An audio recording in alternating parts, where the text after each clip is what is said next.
Welcome to Mehta PG college. Students, last topic अपने पास था जिसमें अपन ने हाइपर कॉन्जुगेशंस के बारे में डिस्कस किया था और हाइपर कॉन्जुगेशंस क्या होते हैं उसके बारे में अपन क्या करेंगे, डिस्कस करेंगे।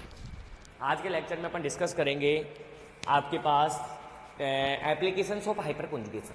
लास्ट में वन एप्लीकेशन अपन ने डिस्कस कर लिया था कि स्टेबिलिटी ऑफ कार्बोकैटाइंस, कि हाइपर कॉन्जुगेशंस के आधार पर अपन किसी भी कार्बोकैटाइन की स्टेबिलिटी को आसानी से क्या कर सकते हैं, एक्सप्लेन कर सकते हैं। ठीक है, और वहां पर अपन ने बोला था कि यदि कार्बोकैटाइन की स्टेबिलिटी आपको देखना है तो number of alpha carbon hydrogen आपको काउंट करने पड़ेंगे, जिसमें जितने ज्यादा number of alpha carbon hydrogen present होंगे वह कार्बोकैटाइन उतना ही अधिक क्या होगा, स्टेबल होगा। जिसमें जितने ज्यादा number of alpha carbon hydrogen present होंगे वह कार्बोकैटाइन उतना ही क्या होगा, अधिक स्टेबल होगा। क्लियर है? तो ऐसे ही अपने पास आज अपने पास वही टॉपिक क्या रहेगा अपने पास, हाइपर कॉन्जुगेशन।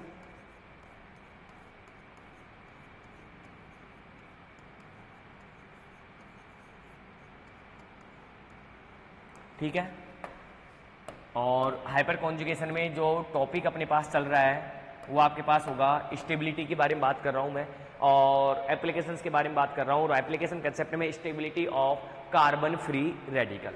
आज अपन स्टेबिलिटी देखेंगे कार्बन फ्री रेडिकल की, stability of carbon free radical.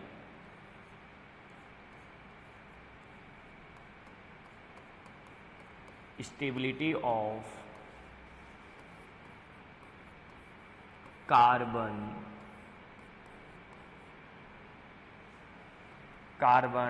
Free radical.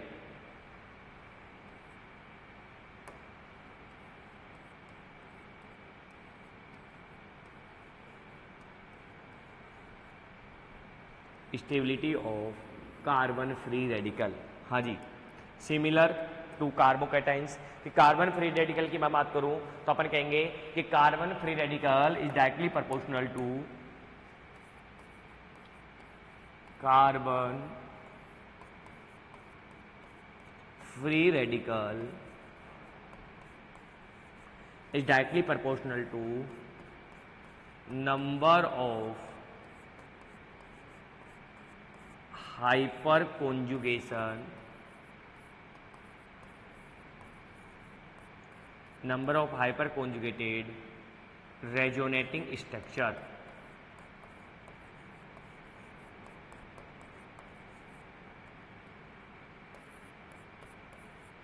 is directly proportional to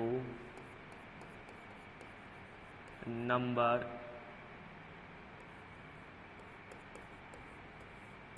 alpha carbon hydrogen.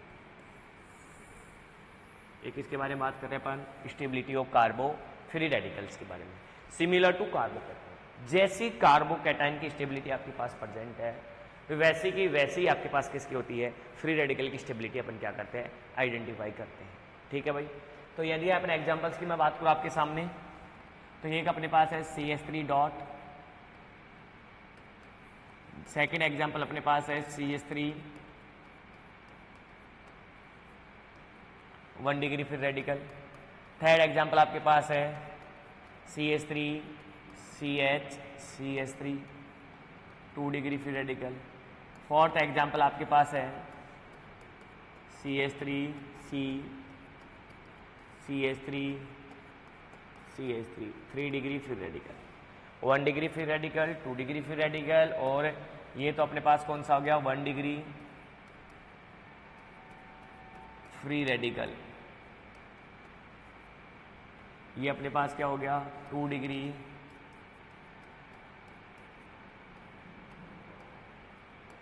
Free radical. ये अपने पास क्या हो गया, 3 डिग्री फ्री रेडिकल। क्लियर? अब इनकी बात करें, स्टेबिलिटी की मैं बात करूं तो अपन स्टेबिलिटी किस पर डिपेंड करती है अपने पास, number of alpha carbon hydrogen, क्योंकि अपन लिख चुके हैं कि number of alpha carbon hydrogen ज्यादा होगा वो क्या होगा, मोर स्टेबल होगा। तो यदि मैं इसकी बात करूं अपने पास सुपर 1 डिग्री फ्री रेडिकल की, तो यहां पर अपने पास क्या है, 0 number of alpha hydrogen present हाँ जी सर, यहाँ पर कितने अपने पास, तो अपन बोलेंगे यहाँ पर इस कार्बन को क्या बोलेंगे, अल्फा, तो 3 alpha hydrogen and total 4 hyper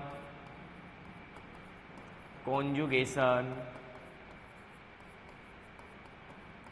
resonating structure. ठीक है, यदि मैं इसकी बात करूँ आपके पास, तो ये अल्फा है, ये भी अल्फा है, 3 है 3 6, ठीक है, तो 6 alpha hydrogen and total 7 hyper conjugation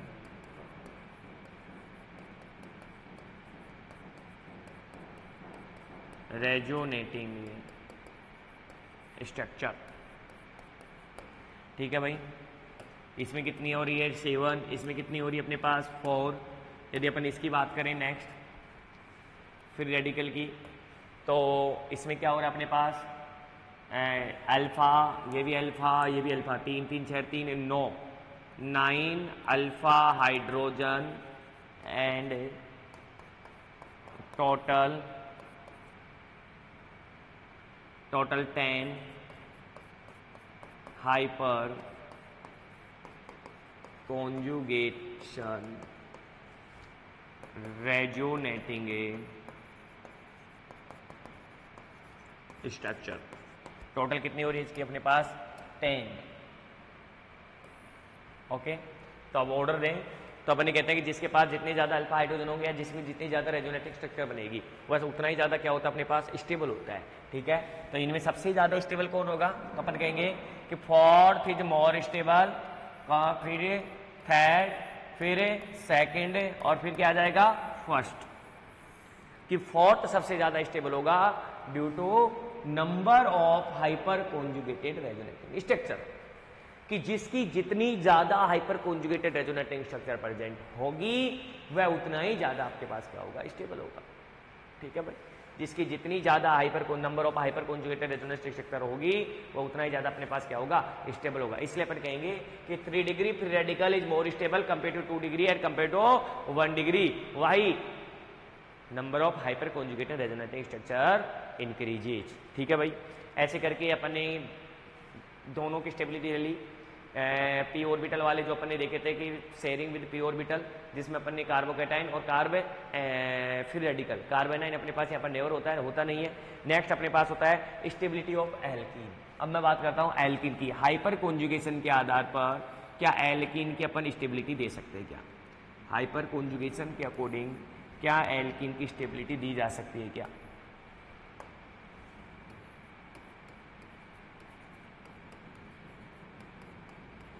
stability of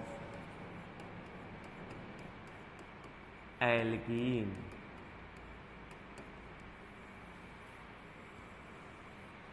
हाँ जी सर, यदि मैं एल्कीन की बात करूं तो एल्कीन की स्टेबिलिटी किस पर डिपेंड करती है। एल्कीन 2 टाइप्स की होती है, एक होती है कॉन्जुगेटेड एल्कीन और एक होती है अपन नॉन कॉन्जुगेटेड एल्कीन।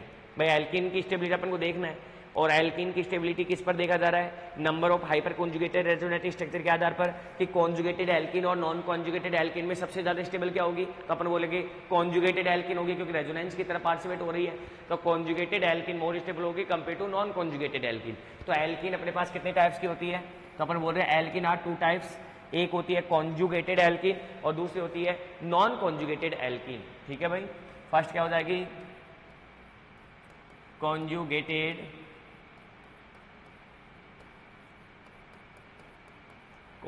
एल्कीन, और एक होते अपने पास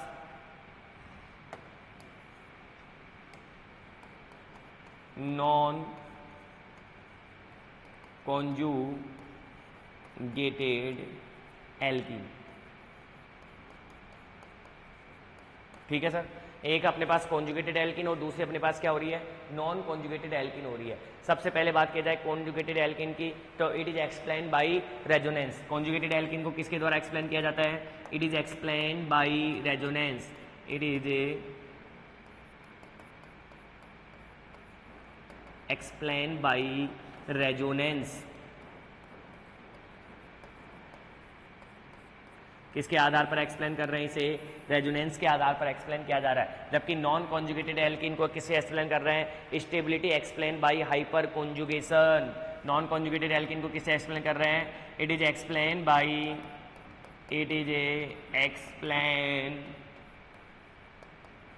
बाय नंबर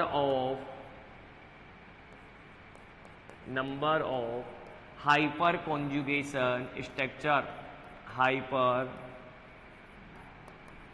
कॉन्जुगेशन स्ट्रक्चर किसके आधार पर एक्सप्लेन कर रहे हैं इसे? Number of hyper conjugation structure के आधार पर क्या किया जा रहा है? एक्सप्लेन किया जा रहा है। ठीक है, it is explain by resonance, जबकि it is explain by number of hyper conjugation structure. आप अच्छे से जानते हैं यदि अपन रेजोनेंस और हाइपर कॉन्जुगेशन दोनों की बात करें तो रेजोनेटिंग स्ट्रक्चर मोर स्टेबल होती है। रेजोनेटिंग स्ट्रक्चर मोर स्टेबल होती है compare to hyper conjugation structure. तो सिमिलरली सबसे पहले तो ये पता चल गया कि कॉन्जुगेटेड एल्कीन मोर स्टेबल होती है compare to non conjugated alkene. पहला क्या पता चला अपने पास कि conjugated alkene is more stable than non conjugated alkene. सबसे पहले पता चल रहा है अपन को कि कॉन्जुगेटेड एल्कीन अपने पास ज्यादा स्टेबल होगी compare to non conjugated alkene. तो अपन लिख सकते हैं यहां पर कि कॉन्जुगेटेड एल्कीन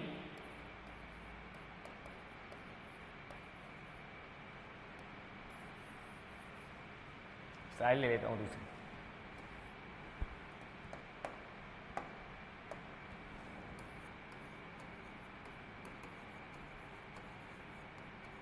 conjugated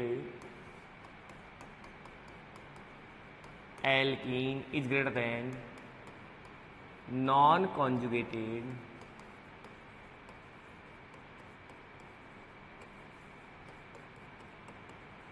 एल्कीन। अपन यदि बात करें कि कॉन्जुगेटेड एल्कीन अपने पास मोर स्टेबल होती है compare to non conjugated alkene. ठीक है, इसके बाद में स्टेबिलिटी का अपन क्या हो रहा है? क्या रीजन अपने पास? मोर स्टेबल का क्या रीजन है? Due to resonance. Due to resonance. जैसे कॉन्जुगेटेड एल्कीन की मैं बात करूं, double single double single double, resonance के द्वारा न्यू रेजोनेटिव स्ट्रक्चर का क्या करेगा? फॉर्मेशन करेगा। तो ये ऐसी एल्कीन अपने पास क्या कहलाती है? कॉन्जुगेटेड एल्कीन कहलाती है। ऐसी एल्कीन क्या कहलाती है अपने पास? कॉन्जुगेटेड एल्कीन कहलाती है। अब देखो, नॉन कॉन्जुगेटेड एल्कीन भी अपने पास टू टाइप्स की होती है। एक ऐसी एल्कीन जिसमें आपके पास एसिमेट्रिक हो और एक क्या अपने पास सिमेट्रिक है। ठीक है, अब नॉन कॉन्जुगेटेड देखो डीलोकलाइजेशन हो रहा है तो कोई दिक्कत नहीं है, लेकिन आपके पास नॉन कॉन्जुगेटेड एल्कीन है तो नॉन कॉन्जुगेटेड में आपके पास एक तो होता है सिमेट्रिक और एक क्या होता है? अनसिमेट्रिक। तो सिमेट्रिक और अनसिमेट्रिक में एसिमेट्रिक जो आपके पास होगी, एसिमेट्रिक क्या होगी?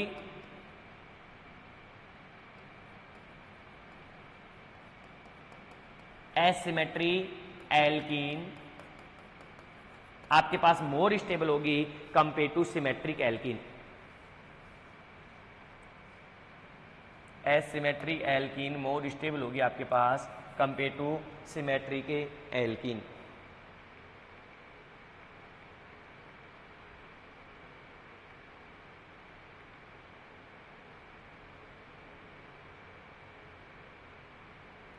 asymmetric alkene are more stable than symmetric alkene.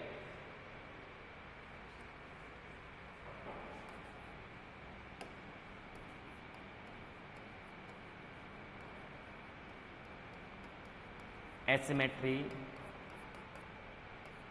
alkene is greater than symmetric alkene.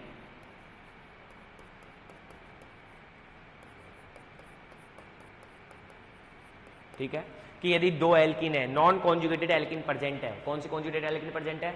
Non conjugated alkene present है, तो आपको क्या देखना है कि वो सिमेट्रिक है क्या अनसिमेट्रिक है? वो क्या देखना है आपको? सिमेट्रिक है क्या अनसिमेट्रिक है? यदि आपके पास अनसिमेट्रिक एल्कीन है तो मोर स्टेबल होगी कंपेयर टू सिमेट्रिक एल्कीन। यदि मैं कहूं आपसे, यदि आपके पास एसिमेट्रिक सिमेट्रिक के अलावा सिस और ट्रांस है तो अपन कहेंगे trans alkene are more stable than cis alkene. Trans alkene आपके पास क्या होगी? मोर स्टेबल होगी कंपेयर टू सिस एल्कीन। दोनों कंसेप्ट आपको क्या रखना है? याद रखना है। दो बात बोली मैंने। पहला मैंने बोला आपके पास कि आपके पास यदि अनसिमेट्रिक एल्कीन प्रेजेंट है तो अपन कहेंगे कि asymmetric alkene is directly is greater then symmetric alkene. दूसरा मैंने बोला आपके पास ट्रांस एल्कीन और सिस एल्कीन में से, तो अपन बोलेंगे कि ट्रांस एल्कीन मोर स्टेबल होते हैं कंपेयर टू सिस एल्कीन। जब एग्जांपल की मैं बात कर लूँ, दो एग्जांपल आपके सामने रिप्रेजेंट कर रहा हूं मैं, ठीक है, और दोनों एग्जांपलों में आपको बताना है कि कौन सी एल्कीन आपके पास क्या है, मोर स्टेबल है। इसका स्क्रीनशॉट ले लीजिए, इंपॉर्टेंट पार्ट आपका।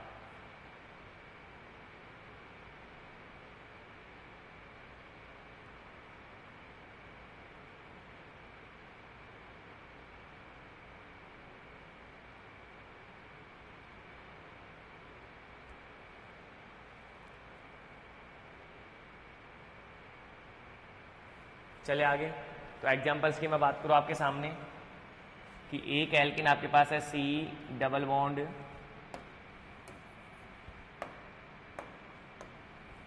CH2 CH3 एक तो ये एल्किन आपके पास, और दूसरी एल्किन कौन सी अपने पास, CH2 double bond CH double bond CH2। ठीक है भाई। आपके पास यदि मैं फर्स्ट एग्जांपल की बात करूं तो फर्स्ट एग्जांपल में आपके पास क्या है, सिमेट्रिक है, जबकि दूसरी क्या अपने पास अनसिमेट्रिक है क्या? क्या बोलोगे, बोलो। ए और बी की मैं बात करूं आपके पास, ए एंड बी की, तो ए और बी में अपने पास मोर स्टेबल कौन सी होगी? तो अपन बोल रहे हैं अपने पास, आपके पास जो ए स्ट्रक्चर है वो मोर स्टेबल होगी कंपेयर टू बी स्ट्रक्चर। ये स्ट्रक्चर मोर स्टेबल होगी कंपेयर टू बी स्ट्रक्चर। क्या रीजन देंगे? क्योंकि बी स्ट्रक्चर में आपके पास जो डाइपोल मूवमेंट्स आपके पास होगा, because of dipole movement. Sorry, यदि आपके पास मैं कहूं कि ए स्ट्रक्चर और बी स्ट्रक्चर में से मोर स्टेबल कौन सी स्ट्रक्चर होगी, तो आप क्या बोलोगे? ए स्ट्रक्चर कंपेयर टू बी में आपके पास ए स्ट्रक्चर क्या होगी, मोर स्टेबल होगी, क्योंकि आपके पास ये सिमेट्रिक है, जबकि ये क्या है अपने पास, सॉरी ये सिमेट्रिक और ये क्या अपने पास अनसिमेट्रिक है, और अनसिमेट्रिक स्ट्रक्चर मोर स्टेबल होती है कंपेयर टू सिमेट्रिक स्ट्रक्चर। ठीक है, तो इसलिए अपने पास फर्स्ट अनसिमेट्रिक है और सेकंड क्या अपने पास सिमेट्रिक है। सही है, CH2 हाँ, फर्स्ट तो क्या अपने पास अनसिमेट्रिक है और सेकंड क्या है, सिमेट्रिक है, तो इसलिए अपन कह रहे हैं कि A is more stable compare to B. अब देखो, अपन यदि बात करें कि अपन ये कहते हैं कि ट्रांस ज्यादा स्टेबल होता है कंपेयर टू सिस, अपने बोल रहे हैं, तो ट्रांस मोर स्टेबल होता है सिस से। इसके पीछे क्या है? Because dipole movement, dipole movement के कंसेप्ट के अकॉर्डिंग अपन इसे एक्सप्लेन करते हैं, डाइपोल मूवमेंट। ठीक है, डाइपोल मूवमेंट अपन पढ़ेंगे तो उसमें अपन इसे बातें करेंगे कि trans is more stable compare to cis से, तो इसको किससे एक्सप्लेन कर रहे हैं अपन? डाइपोल मूवमेंट से। ठीक है, तो ये आपके पास हो गया स्टेबिलिटी ऑफ एल्कीन। यदि मैं बात करूं आपसे, इसमें एक कंसेप्ट भी आप लगा सकते हैं, concept of heat of hydrogenation. ठीक है, हीट ऑफ हाइड्रोजिनेशन के बारे में अपन इसमें कंसेप्ट लगाकर अपन उससे भी क्या कर सकते हैं, एक्सप्लेन कर सकते हैं। ये आपको एक लेक्चर मिलेगा आगे जाकर, उसमें अपन हीट ऑफ हाइड्रोनाइजेशन और डाइपोल मूवमेंट दोनों अपन वहाँ पर क्या करेंगे, डिस्कस करेंगे। अभी अपन को ये पता करना है कि ट्रांस ज़्यादा स्टेबल होती है और अनसिमेट्रिक क्या होती है अपने पास, ज़्यादा स्टेबल होती है कंपेयर टू सिमेट्रिक और compare to sis.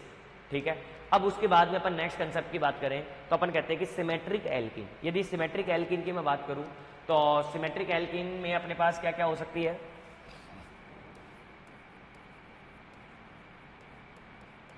Symmetric alkene,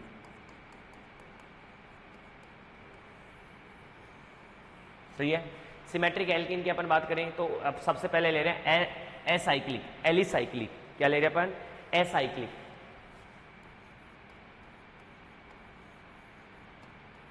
acyclic,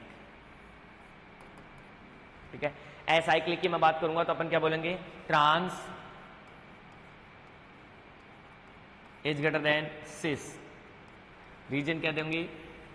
because of dipole movement due to dipole movement due to dipole moment,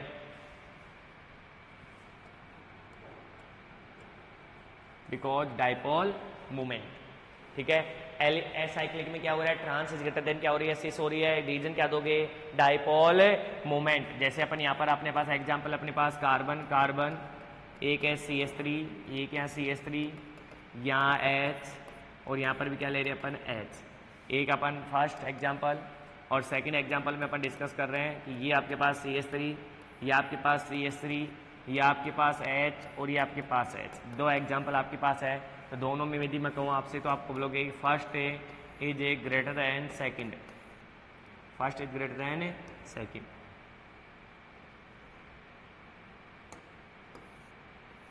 first is greater than second, first is more stable होगा compare to second, क्योंकि trans alkene अपने पास more stable होती है compare to cis alkene dipole movement के according. ठीक है ना भाई। चले अपन यदि हाई साइक्लिक एल्किन की, ये तो हो गया एसाइक्लिक एल्किन, यदि एसाइक्लिक है तो अपन कहेंगे कि trans alkene is more stable than cis alkene. लेकिन यदि आपके पास साइक्लिक एल्किन है, कौन सी एल्किन अपने पास, साइक्लिक एल्किन, कौन सी एल्किन है, साइक्लिक एल्किन। अब साइक्लिक में अपने पास दो पॉसिबिलिटी होगी, एक होगी अपने पास सिस और क्या होगी, दूसरी अपने पास क्या होगी, ट्रांस होगी। एक तो सिस हो गई और दूसरी अपने पास क्या होगी, ट्रांस हो जाएगी। ठीक है, साइक्लिक एल्किन में दो पॉसिबिलिटी अपने पास। अब अपन ये कहते हैं cis is more stable than trans. ठीक है, किसमें, साइक्लिक में अपन क्या बोलेंगे, साइक्लिक एल्किन आपके पास प्रेजेंट है, एसाइक्लिक में तो trans is more stable than cis, लेकिन साइक्लिक एल्किन आपके पास प्रेजेंट है, तो अपन कहेंगे कि cis alkene is more stable than trans. ठीक है, कि सिस एल्किन आपके पास मोर स्टेबल होगी compare to trans.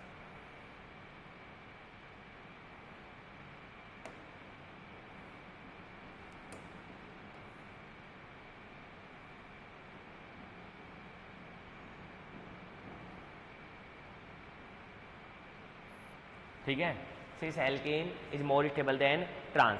Cis is the more stable than trans when number of constituent atom of the ring is less than 11। ठीक है भाई, कि यदि आपके पास number of the constituent elements आपके पास लेस देन 11 आपके पास प्रेजेंट है, तो आप ये कहोगे कि it is alkane is a less stable alkane. ठीक है भाई।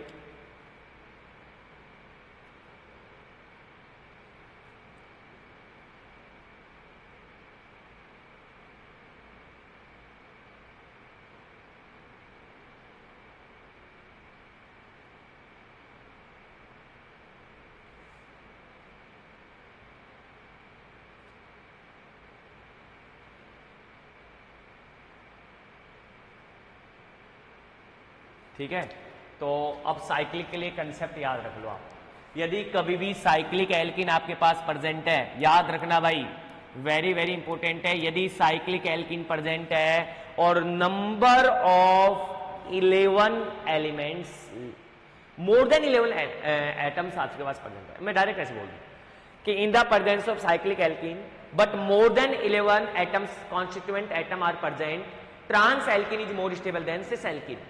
कि यदि आपके पास कोई दो एल्किन है जो साइक्लिक है और उन साइक्लिक एल्किन में से यदि आपके पास 11 से ज्यादा एटम आपके पास पार्टिसिपेट कर रहे हैं, तो ट्रांस एल्किन मोर स्टेबल हो जाएगी कंपेयर टू सिस एल्किन। लेकिन यदि आपके पास कोई साइक्लिक रिंग है और साइक्लिक रिंग में 11 से कम एटम आपके पास प्रेजेंट है, कितने से, 11 से कम एटम आपके पास प्रेजेंट है, तो आप क्या बोलोगे, cis alkene is more stable than compare to trans alkene. यदि मैं इन दोनों की मैं बात करूं तो आप क्या बोलोगे कि cis is more stable than trans, cis is more stable than trans. Reason क्या लिखेंगे अपन स्टार लगाकर, बोलो क्या लिखेंगे कि cis is more stable than trans. इसका क्या आंसर लिखेंगे, cis is more stable than trans. Cis अपने पास क्या होती है, मोर स्टेबल होती है कंपेयर टू ट्रांस। ठीक है, व्हेन नंबर ऑफ एटम क्या रीजन है? When number of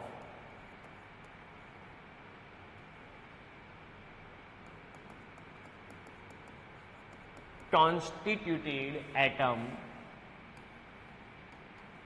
number of constituted atoms present, number of constituted atom in the ring is more than, in the ring is less than 11. atom of ring, ऐसे लिखूंगा, atom of ring, atom of ring, atom of ring is less than 11, is less than 11. ठीक है भाई. Next example की मैं बात करूं आपके पास,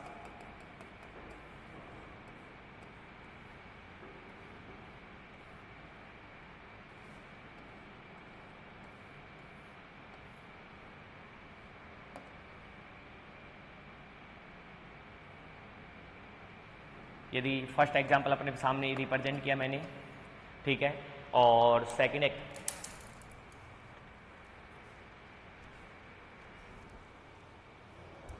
ठीक है, फर्स्ट एग्जांपल आपके सामने मैंने रिप्रेजेंट कर दिया है.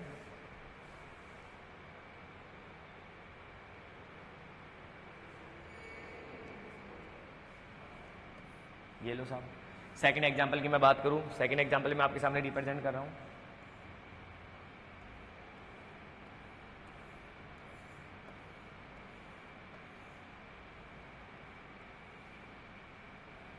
ये लो साहब, सेकंड एग्जांपल में आपके सामने रिप्रेजेंट कर दिया. अब दोनों एग्जांपलों की मैं बात करूं, आपके पास ए, आपके पास ए और बी, ये आपके पास सिस है.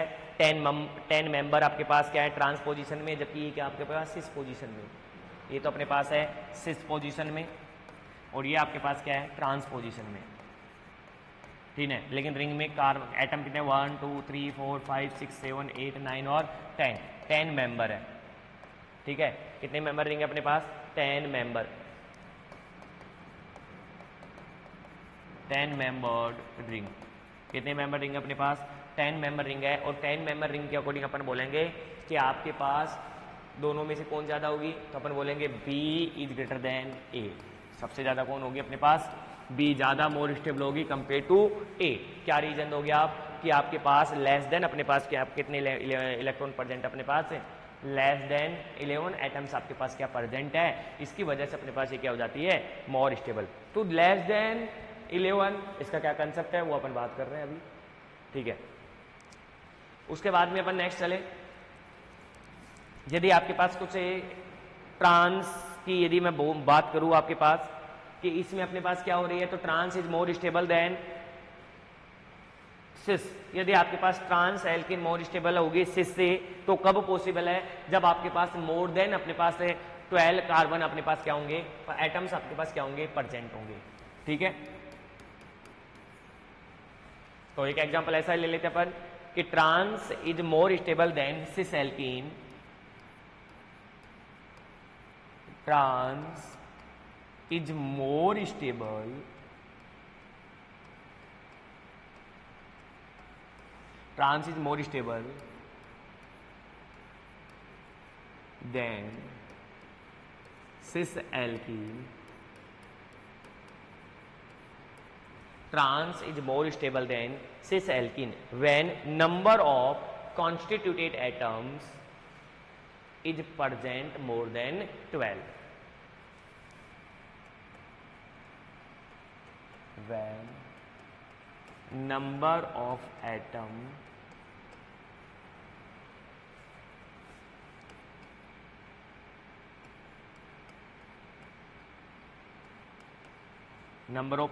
present in ring, number of atom present in ring is more than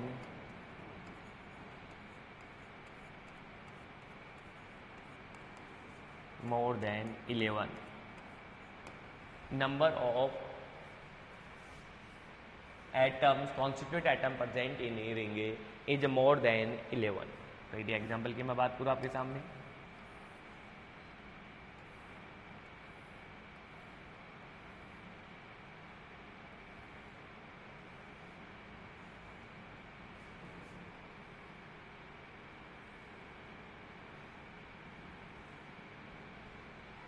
चलें।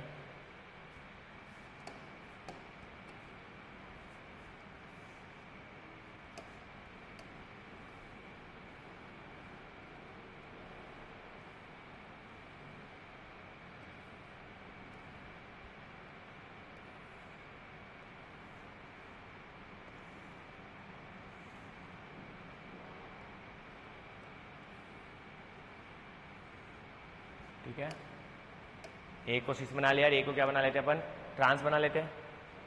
ठीक है, फर्स्ट स्ट्रक्चर अपने पास क्या हो गई, ये तो हो गई सिस है, ए तो क्या हो गया अपने पास सिस स्ट्रक्चर, और बी क्या हो गया अपने पास ट्रांस स्ट्रक्चर। ठीक है, एक तो अपने पास क्या हो गई, ए तो अपने पास क्या हो गई सिस स्ट्रक्चर, और बी क्या हो गई अपने पास ट्रांस स्ट्रक्चर। हाँ जी भाई, अपन यह कहते हैं कि यहां पर क्या कंसेप्ट लगेगा, ट्रांस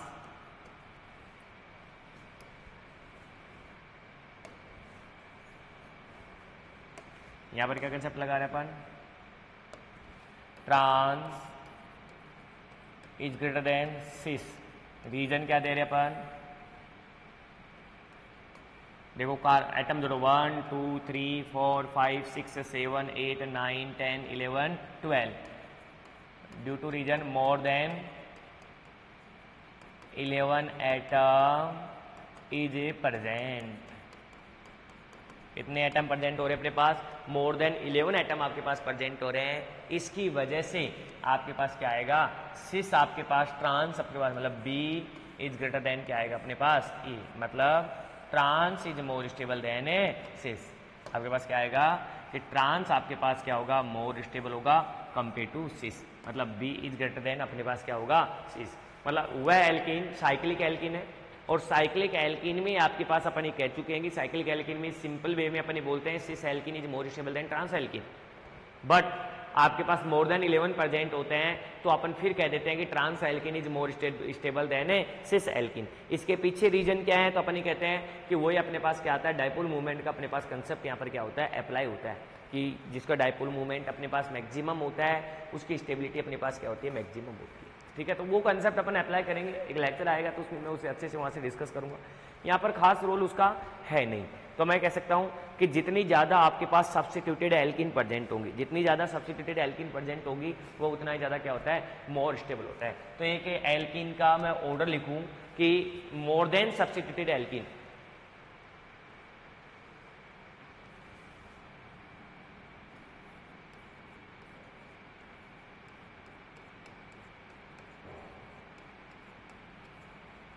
जितनी ज्यादा सब्स्टिट्यूटेड एल्कीन प्रेजेंट होगी वो उतनी ही ज्यादा क्या होगी, स्टेबल होगी। तो मैं कह सकता हूं कि tetra substituted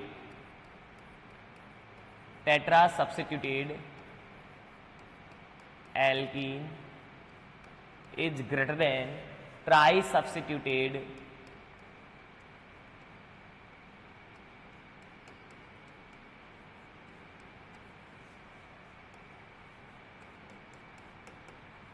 alkene is greater than disubstituted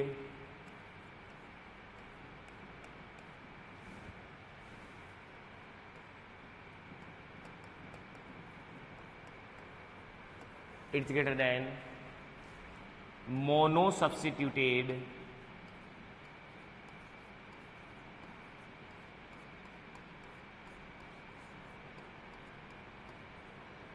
ठीक है, इज ग्रेटर देन एल्कीन मोनोसब्स्टिट्यूटेड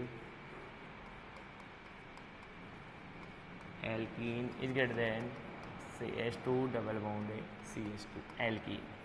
ये आपके पास क्या होता है, इसका ऑर्डर होता है।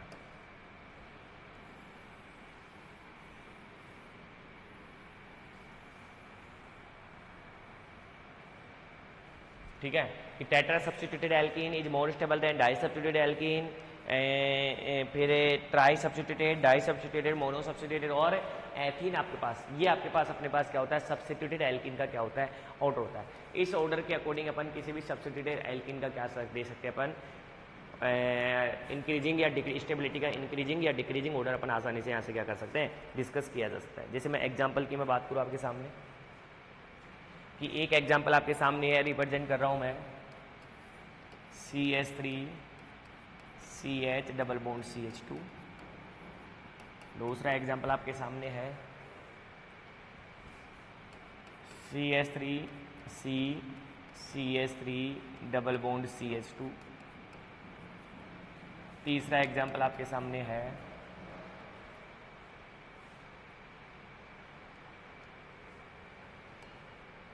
इसको चेंज कर लेते हैं,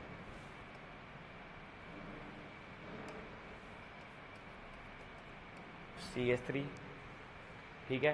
तीसरा एग्जाम्पल आपके पास है CH3 double bond CH2।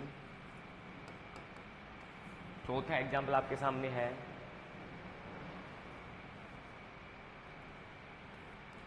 CH2 double bond CH2। अब इंक्रीजिंग ऑर्डर देना आपको किसका, एक और ले लेते हैं, एक दो और सब्स्टिट्यूट ले लेते हैं। पांचवा आपके पास होगा, पांचवी एल्किन आपके पास जो होगी वो होगी अपने पास C double bond CH3।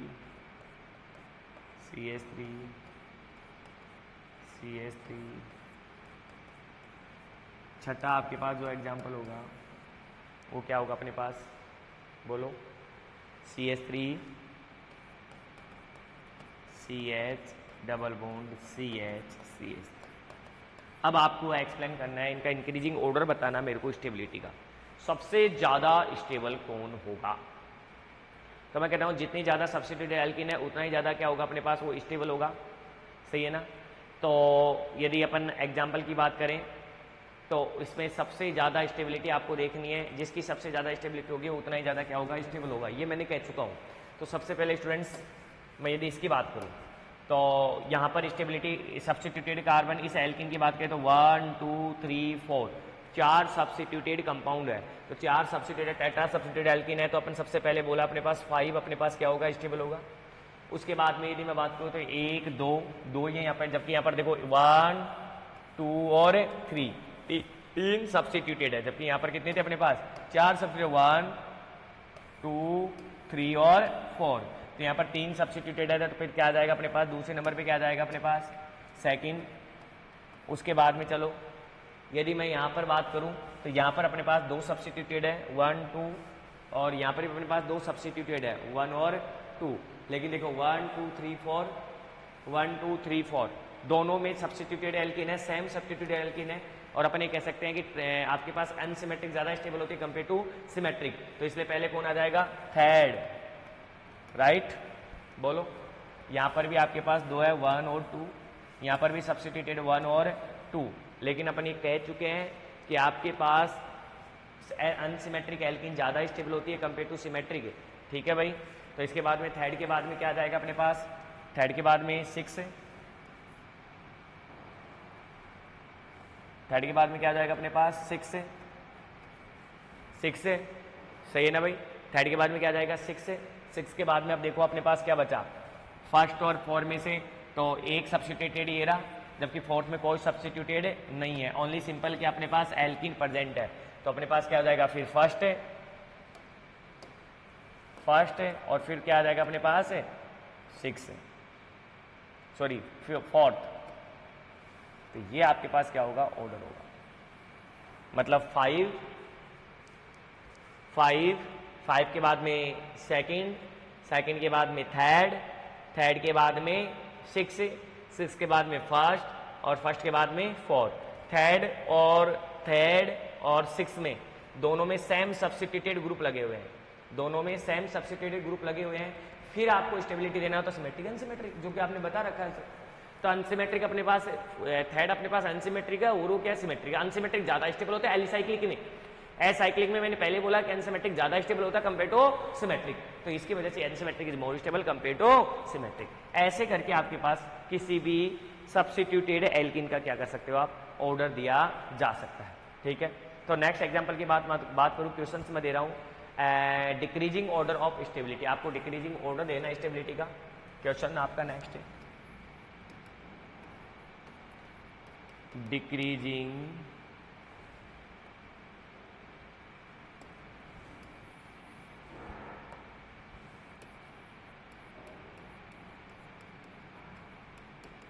Decreasing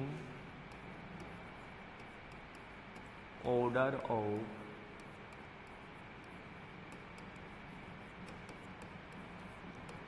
stability.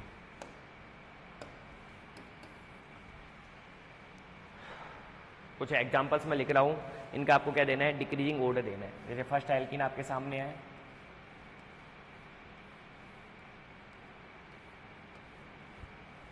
Second की मैं बात करूं आपके सामने, सेकंड एल्कीन आपके सामने है,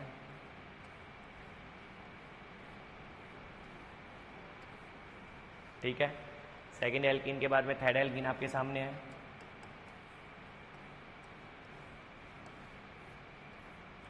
थर्ड एल्कीन आपके सामने है,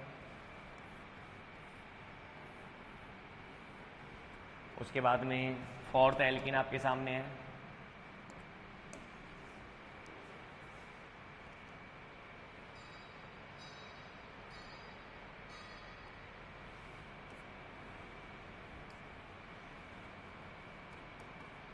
फोर्थ एल्कीन आपके सामने है,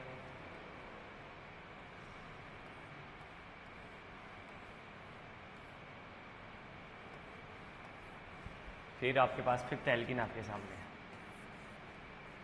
ठीक है।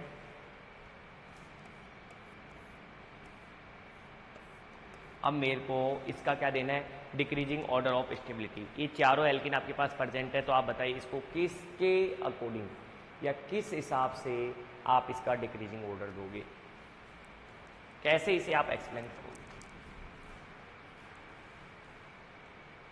यदि मैं सबसे पहले मैं बात करूं आपके सामने कि पहले अपन ने देख लें कि आपके पास सभी एल्कीन है, सभी सब्स्टिट्यूटेड एल्कीन है, तो सब्स्टिट्यूटेड एल्कीन से फर्क ना पड़े तो अपन इसका सबसे पहले, क्योंकि सभी की सभी अनसिमेट्रिक है और कॉन्जुगेटेड एल्कीन है नहीं, नॉन कॉन्जुगेटेड एल्कीन है, तो क्या अपन यहाँ पर अल्फा हाइड्रोजन अपन काउंट कर सकते हैं क्या, कि अल्फा हाइड्रोजन यदि अपन काउंट कर लें तो अल्फा हाइड्रोजन का कोडिंग क्या स्टेबिलिटी दे सकते हैं, तो आप बोलोगे यस सर, अपन इसकी अल्फा हाइड्रोजन का कोडिंग क्या दे सकते हैं, स्टेबिलिटी दी जा सकती है,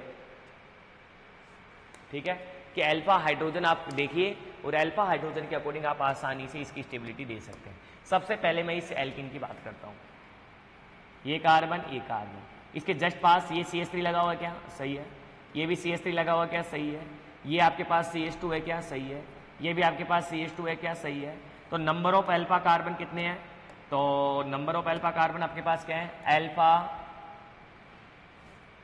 ठीक है, दिख ही नहीं रही तो है ना, ये ले लेता हूं, ठीक है। अल्फा हाइड्रोजन कितने हैं, तो अपन बोलेंगे 3 3 6, ये भी अल्फा है, ये भी अल्फा है, ये भी अल्फा है और ये भी डबल बॉन्ड के जस्ट पास वाला कार्बन अल्फा ही होगा ना, ये दिखा रखा हूं पहले ही मैंने। तो 3 3 6 6 तो 7 8 और 2 10, टोटल कितने हो रहे हैं अपने पास 10 अल्फा हाइड्रोजन, तो स्ट्रक्चर कितनी हो जाएगी 11, ठीक है। यहाँ पर यदि मैं बात करूं तो ये डबल बॉन्ड है, ये कार्बन रहा, ये कार्बन रहा और ये कार्बन रहा, इस कार्बन पर ये CH3 है, यहाँ पर ये CH2 है और यहाँ पर ये CH2 है और यहाँ पर क्या अपने पास H है। अपन ये अब अल्फा कार्बन कौन सा होगा, ये भी अल्फा है, ये भी अल्फा है, ये भी अल्फा है, तो कितने हो गए यहाँ पर 3 2 5 और 2 7, तो अल्फा कार्बन हाइड्रोजन कितने हो गए इसमें 7, ठीक है। उसके बाद में मैं इसकी बात करूँ आपके सामने, तो यहाँ पर देखो ये कार्बन है, ये भी कार्बन है, इसमें ये कार्बन CH2, ठीक है, यहाँ पर हाइड्रोजन, यहाँ पर हाइड्रोजन और ये कार्बन अपने पास है, लेकिन इसमें अल्फा हाइड्रोजन है क्या 1 2 3 और 4, 9 अल्फा हाइड्रोजन, इस कार्बन पर कोई भी अल्फा हाइड्रोजन नहीं है, तो इस कार्बन के डबल बॉन्ड पर कितने अपने पास 2, तो यहाँ पर क्या हो जाएगा अल्फा, ओनली यही अल्फा है, ये भी अल्फा है लेकिन नॉट अल्फा हाइड्रोजन, तो अल्फा हाइड्रोजन इक्वल टू कितने हो गए 2। इस पे आ जाओ, इस डबल बॉन्ड की मैं बात करूं तो ये आपके पास कार्बन है और ये भी आपके पास कार्बन है, इस कार्बन के पास कितना है अपने पास, एक कार्बन है 1 2 3, एक हाइड्रोजन प्रेजेंट है, इस पे एक हाइड्रोजन है, ये हाइड्रोजन है और यहाँ पर क्या है अपने पास CH2 है, ठीक है भाई। इस कार्बन को क्या बोलेंगे अपन अल्फा कार्बन, ये कार्बन भी अल्फा कार्बन है, तो अल्फा कार्बन हाइड्रोजन कितने हो गए 2 और 1 3। आ जाओ इधर, यदि मैं इसकी बात करूं आपके सामने, ये कार्बन, ये कार्बन, ये कार्बन, या हाइड्रोजन, यहाँ पे आपके पास CH2 और यहाँ भी आपके पास क्या है CH2, ये हाइड्रोजन। चलो भाई दोनों की बात करें तो total number of alpha hydrogen कितने हो गए इसके पास? अल्फा हाइड्रोजन इक्वल टू कितने हो गए? 2 और 2 4।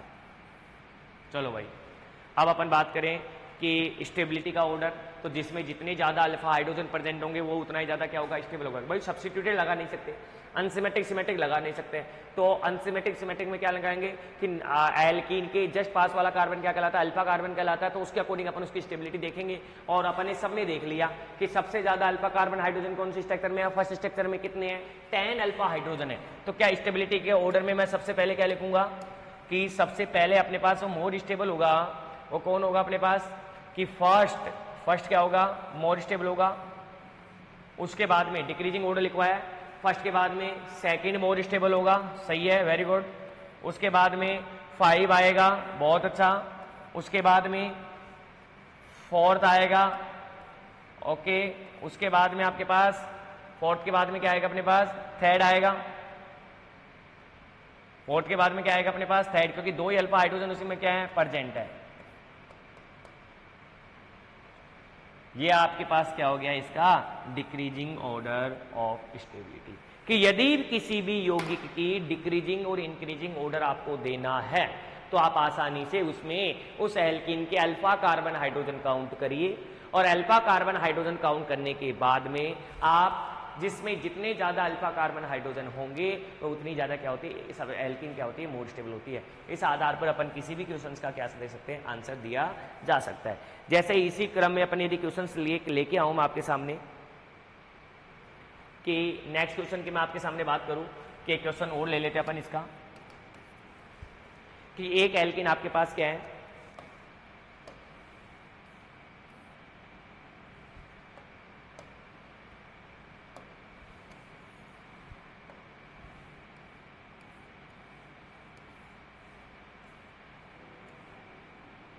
ये लो, फर्स्ट एल्कीन आपके पास ये हो गई एक क्वेश्चन में फर्स्ट। सेकंड मैं आपके सामने ले रहा हूं,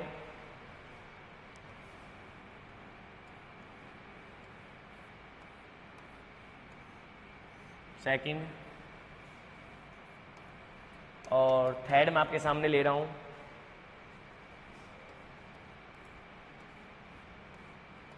चलो भाई आ जाओ स्टार्ट। सबसे पहले इसके अल्फा कार्बन की बात करें, कार्बन, एक कार्बन, यहाँ पर भी CH3, ये CH2, ये CH3 और ये क्या अपने पास CH2। अल्फा, ये भी अल्फा है, ये भी अल्फा है, ये भी अल्फा है, ये भी अल्फा है। कितने हुए? 3 3 6 6 7 8 2 10। टोटल कितने हो गए अपने पास? Total alpha hydrogen equal to 10। कितनी परसेंट है इसमें? 10। इसकी मैं बात करूँ आपके सामने, CH2 ऐसे मेरी तरह लिखा करो आप भी, अब कंफ्यूज हो जाते हैं। ये कार्बन है, यहाँ पर ये भी अल्फा कार्बन है और ये भी अल्फा कार्बन है। इस अल्फा कार्बन पर कितने हाइड्रोजन है? तो अपन कहेंगे CH2। इस अल्फा कार्बन पर 1 2 पे CH3 है, 1 2 3 और एक हाइड्रोजन। क्लियर है? तो ये अल्फा है और ये भी अल्फा है। इसका अल्फा यहाँ पर बीटा है हो गया, ये तो अपन को अल्फा ही देखना है, बीटा नहीं देखना है। तो यहाँ अल्फा में कितने हाइड्रोजन? 1 हाइड्रोजन, और यहाँ पर अल्फा में कितने हाइड्रोजन? 2 हाइड्रोजन। तो total alpha hydrogen is equal to 2 और 1 3। ठीक है, 3 है। अब मैं इसकी बात करूं आपके सामने, तो इसमें आपके पास ये कार्बन, ये कार्बन, इस कार्बन में एक कार्बन ये रहा CH2। ठीक है, यहाँ पर ये कार्बन 1 2 3 4, ये कार्बन का ये कार्बन भी अपने पास अल्फा है और ये कार्बन भी अपने पास क्या है? अल्फा है। ठीक है भाई, कितने अल्फा हो गए इसमें? ये भी अल्फा है, ये भी अल्फा है और ये भी अल्फा है। 3 2 5 2 7। Total alpha hydrogen equal to कितना हो गया? 7 हो गया। हाँ जी सर। तो अपन इंक्रीजिंग और डिक्रीजिंग ऑर्डर दें तो सबसे पहले क्या आएगा आपके पास आंसर? फर्स्ट का फर्स्ट, फिर क्या आएगा आपके पास? थर्ड, फिर क्या आएगा आपके पास? सेकंड। क्या सही है? क्या आसानी से आप आंसर दे सकते हैं क्या? फर्स्ट, थर्ड और सेकंड।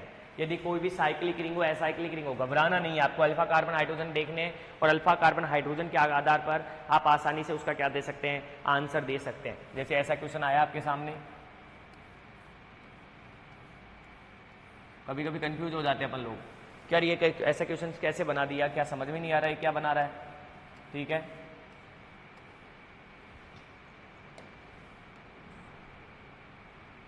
जब अल्फा कार्बन हाइड्रोजन सेम हो जाए तो फिर अपने अप्लाई करेंगे, सिमेट्रिक है अनसिमेट्रिक है। ठीक है, दोनों एग्जांपल की मैं बात करूं तो फर्स्ट में अपने पास कितने हैं अल्फा कार्बन हाइड्रोजन, तो यहाँ पर हो गया CH2 और ये भी क्या हो गया अपने पास CH2, तो अपने पास 2 और 2 4 अल्फा हाइड्रोजन इज प्रेजेंट। कितने अल्फा हाइड्रोजन प्रेजेंट है अपने पास, 4 अल्फा हाइड्रोजन प्रेजेंट है। जबकि इसमें मैं बात करूँ तो यहाँ पर ये आपके पास क्या है कार्बन और ये भी यहाँ पर क्या है कार्बन है, तो 1 2 3 एक हाइड्रोजन, 1 2 3 तो एक हाइड्रोजन। तो अल्फा पर अपने पास कितने हाइड्रोजन प्रेजेंट है, यहाँ पर भी अल्फा, ये भी अल्फा, इसमें कितने ओनली 1 और 1 2 अल्फा हाइड्रोजन। इसलिए अपन ये बोलेंगे ये फर्स्ट हो गया, ये सेकंड हो गया। क्या बोलेंगे अपन, first is more stable than second, कि फर्स्ट मोर स्टेबल होगा कंपेयर टू सेकंड। तो ऐसे अपन कोई भी यदि आइसोमेरिक फॉर्म है तो अपन क्या वहां ट्रांस और सिस लगा लेंगे, लेकिन आइसोमेरिक फॉर्म नहीं है वो सिंपल आपके पास किसी एल्किन और एल्किन या सब्स्टिट्यूटेड एल्किन हो तो भी अपन टेट्रा डाइट्राई लगा लेंगे, लेकिन सिंपल अनसिमेट्रिक एल्किन आपके पास प्रेजेंट है और उसमें आपसे पूछे कि किस तरीके से आप उसे एक्सप्लेन करोगे अल्फा हाइड्रोजन को, तो उसका ऑर्डर आपको इस तरीके से बताना है कि आपको यदि अल्फा कार्बन हाइड्रोजन देखने हैं और अल्फा कार्बन हाइड्रोजन देखने के बाद में आप उनका क्या दोगे, आप आंसर्स दोगे। ठीक है भाई,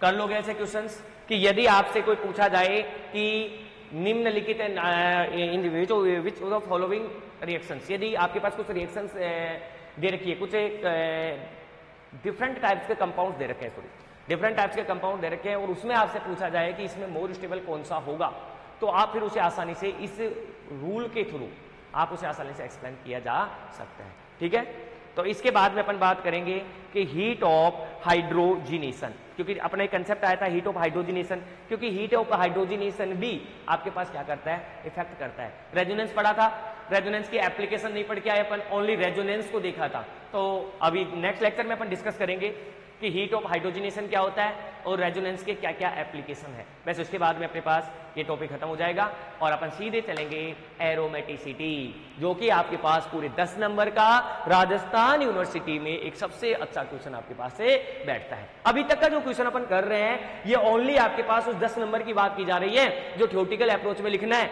लेकिन आने वाले जो क्वेश्चन होंगे वो आपके पास 10 नंबर होंगे जो डायरेक्ट आपको देखना है और उसमें ये बताना है कि एरोमेटिक है और ये क्या अपने पास है, नॉन एरोमेटिक है, एंटी एरोमेटिक आपके पास है प्रेजेंट है। ठीक है, तो अपन नेक्स्ट लेक्चर में उसे क्या करेंगे, डिस्कस करेंगे। ओके।